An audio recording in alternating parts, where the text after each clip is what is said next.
Okay, all right. PowerPoint. I'm sorry, I'm not full screening this, but I also need my little notes and I couldn't figure out a way to like share my screen and make everything work. Um, okay, so let me get myself together.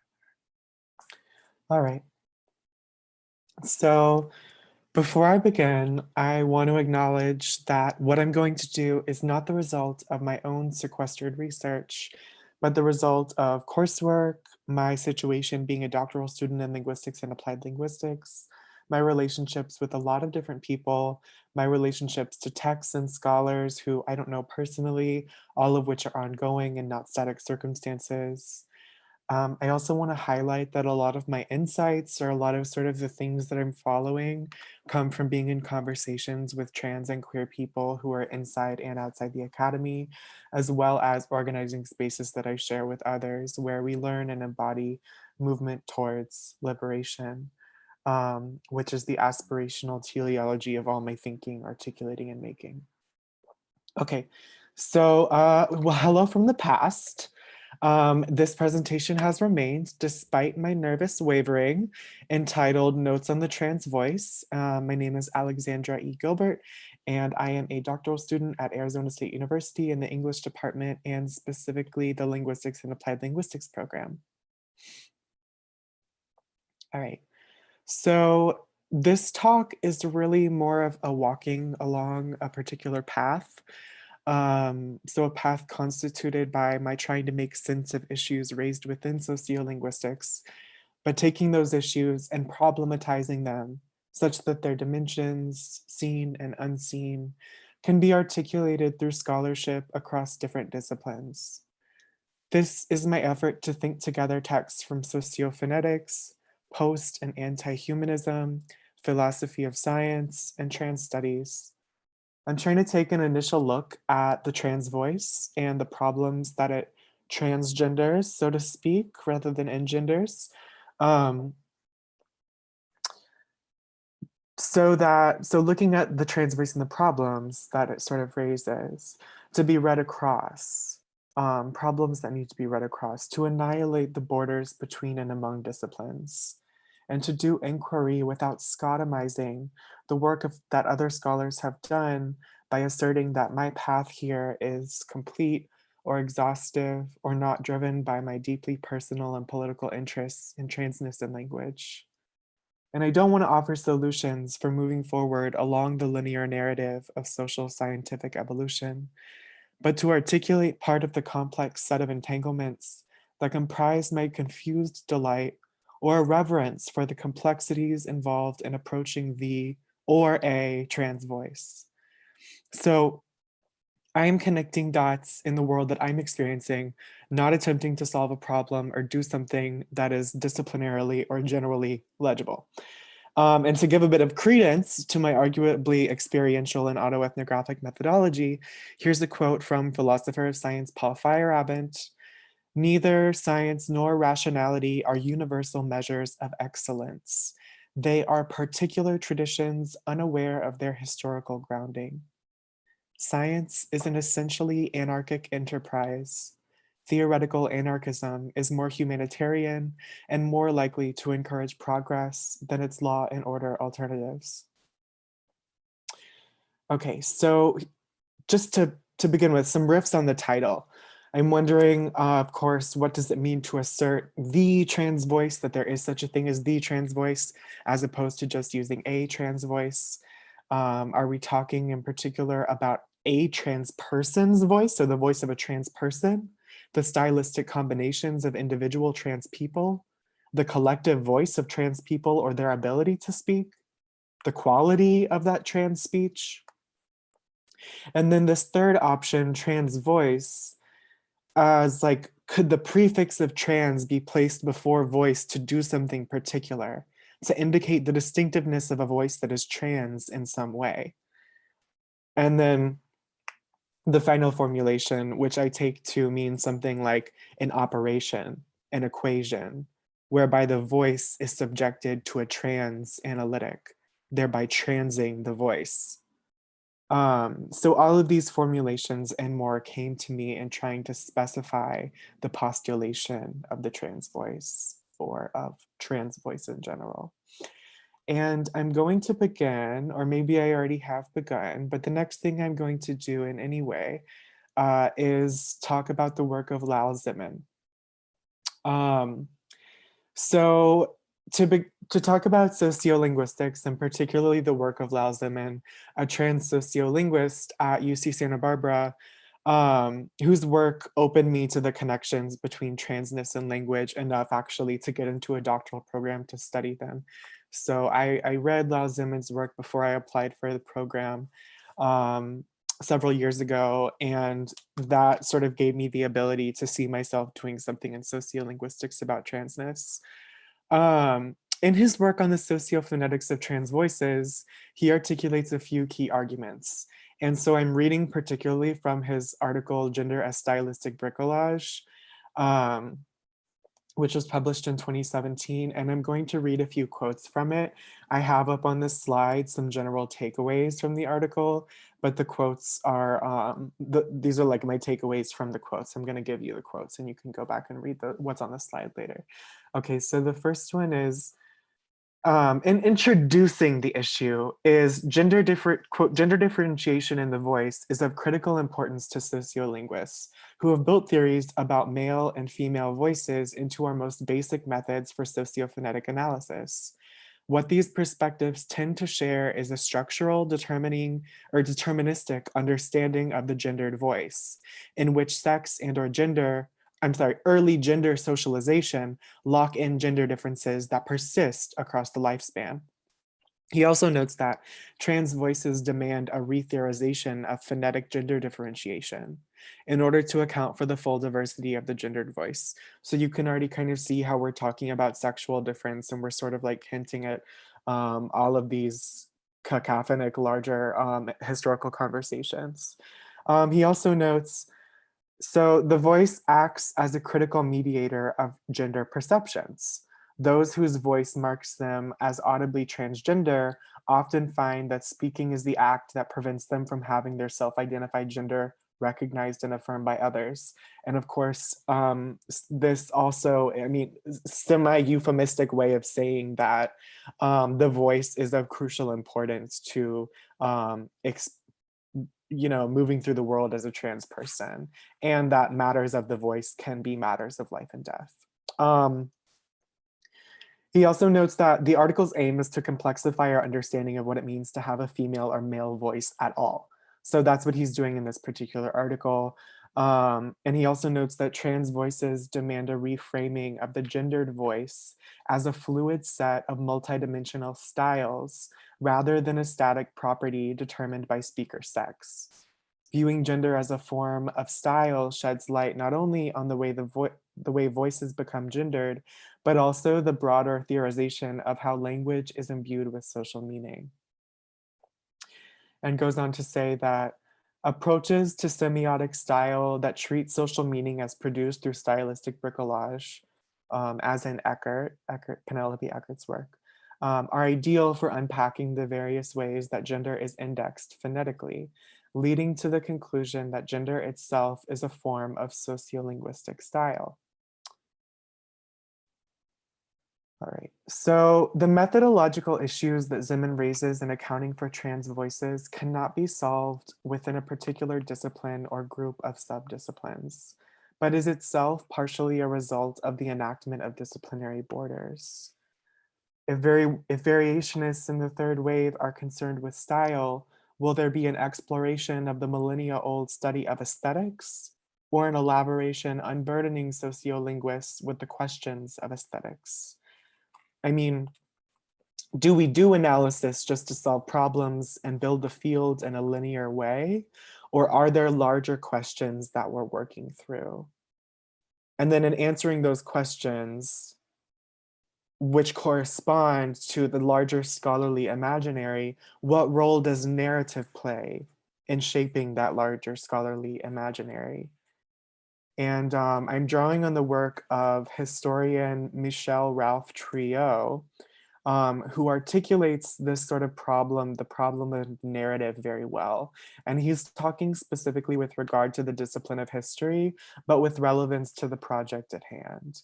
And so he says, quote, narratives are necessarily imploded in a way that life is not.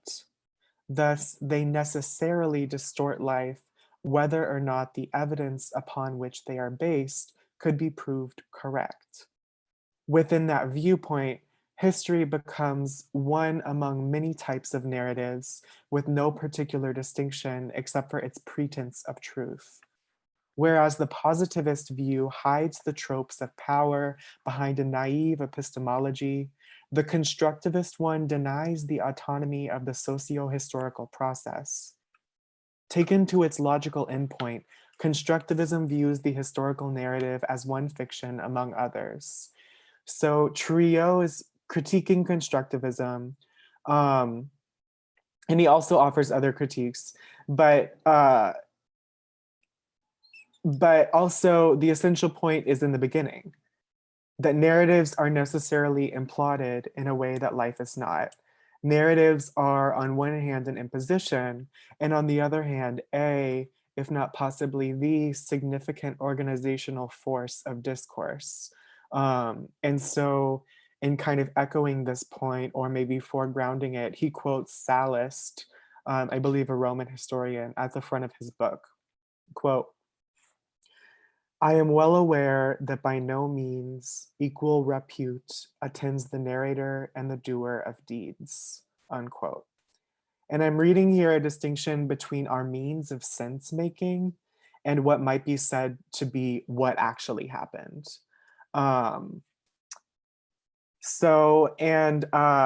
This is a distinction that was also articulated by Lacan in the concept of the real, or has been dealt with or described via Lacan's conceptualization of the real, which may be most evident in the following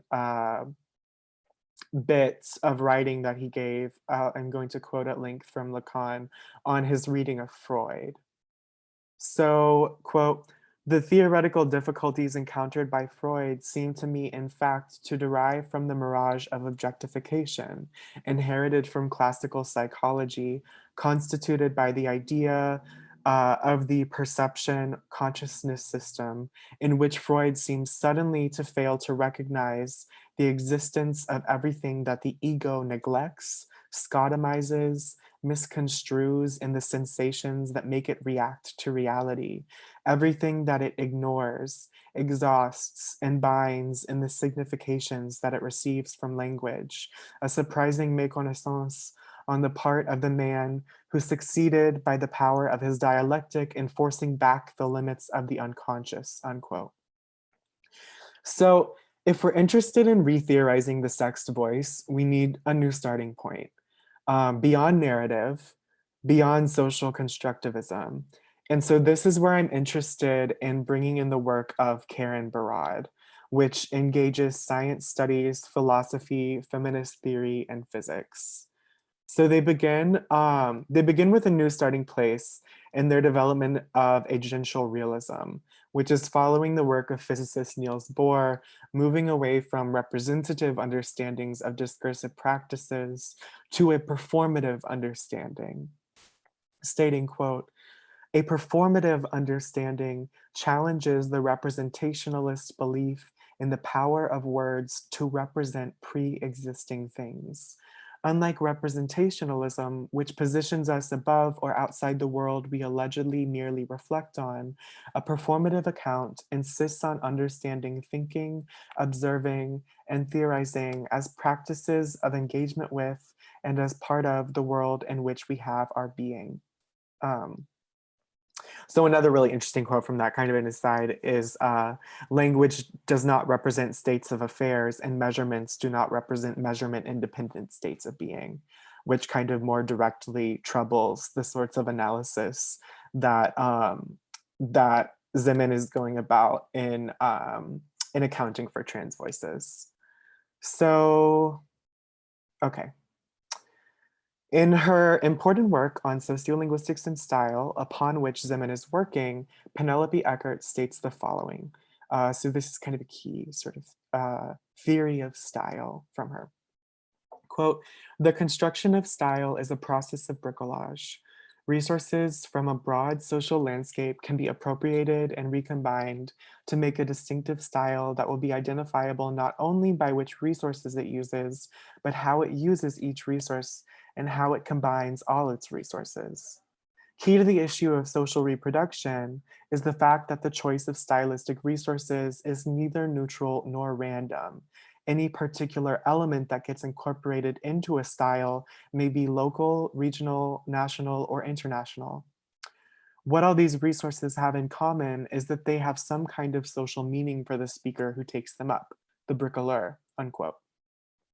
So the key here is the bricoleur, an individual who arranges things from an available array.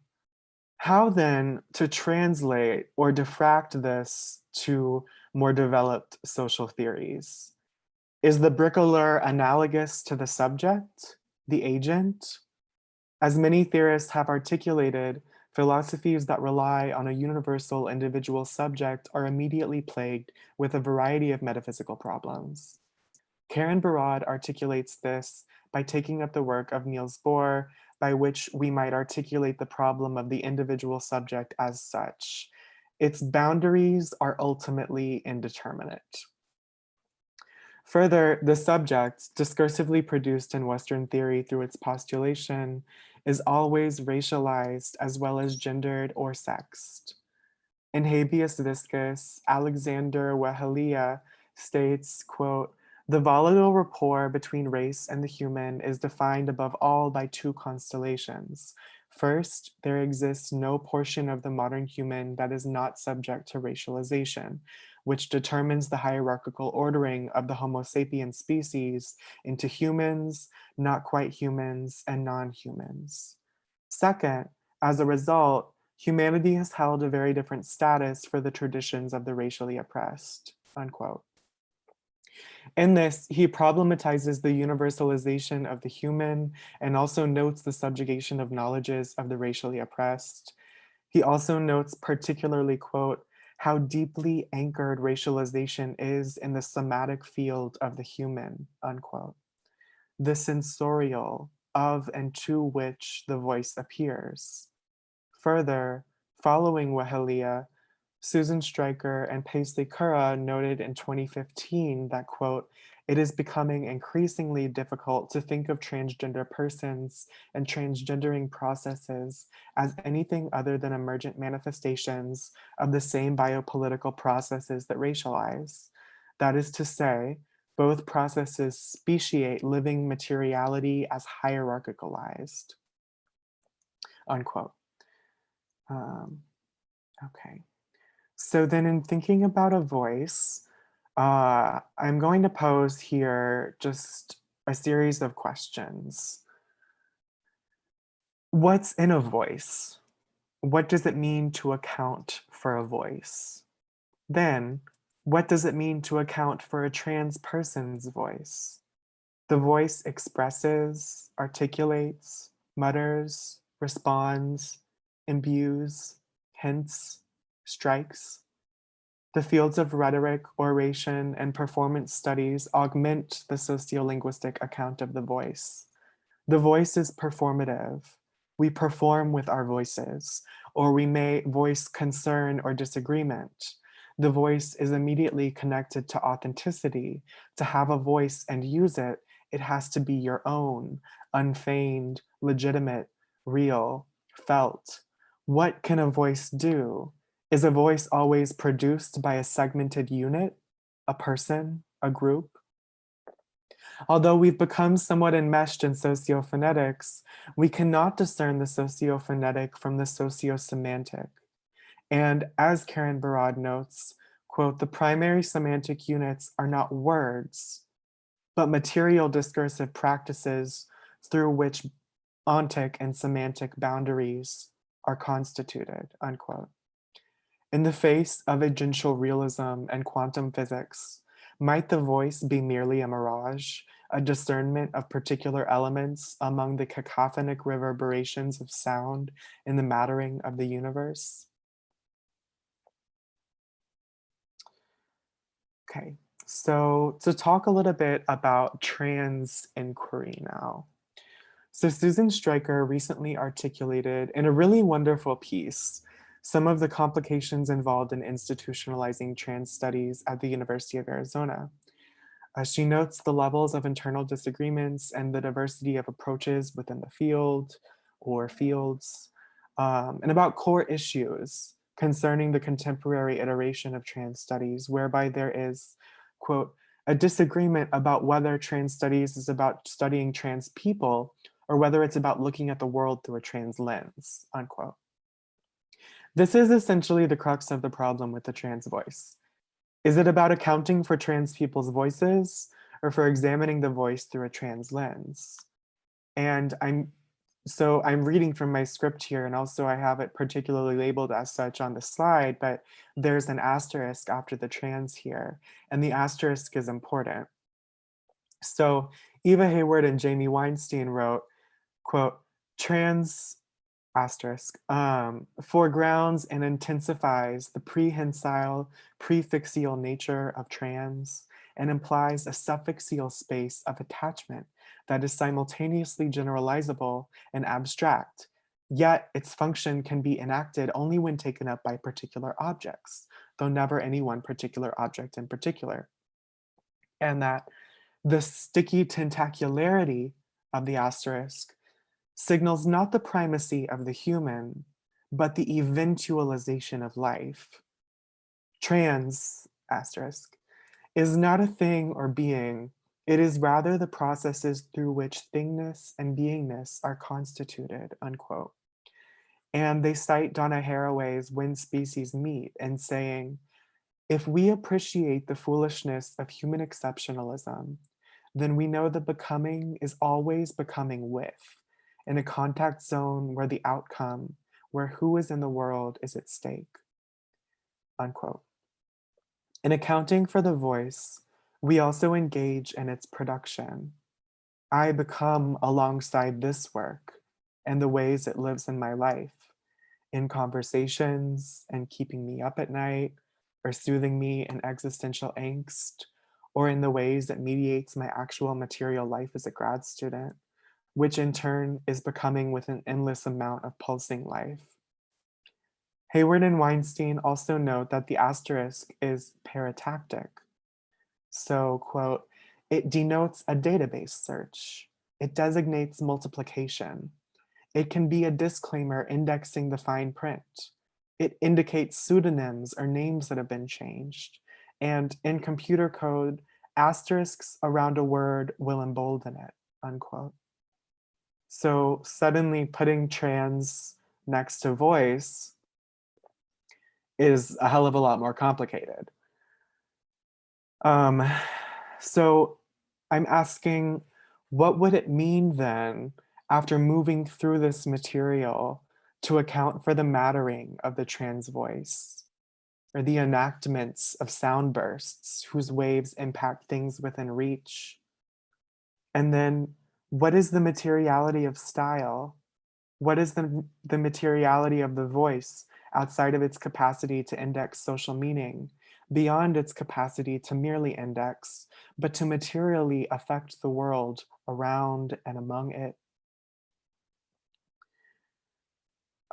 Yet still, there are other elements and aspects to uncover that I haven't fully reconciled with Barad's theory of agential realism, which, as you can tell, I'm heavily leaning on here. The realm of psychoanalytic theory allows us to make connections between desire, meaning, and the social order. So as Zimman noted, trans people whose voices are marked by transness are less likely to have their gender identity validated. So the voice for trans people can be a fraught scene of violence. And in the particular study that I talked about earlier, Gender as Stylistic Bricolage, Zimman's participants were also all transmasculine and on testosterone, which tends to lower fundamental frequency or pitch, which was one of the variables that he was looking for. And I don't necessarily mean to criticize that, because I also think that the way he set up that study, yeah, was great too. But anyways, estrogen therapy does not have similar effects on the voice for trans feminine people. So for trans femmes in particular, the voice can easily become a mediating factor between temporary and conditional safety or violence. It is not an exaggeration to say that the stakes surrounding the trans voice are life or death. And therefore, I welcome it leading me beyond sociolinguistics.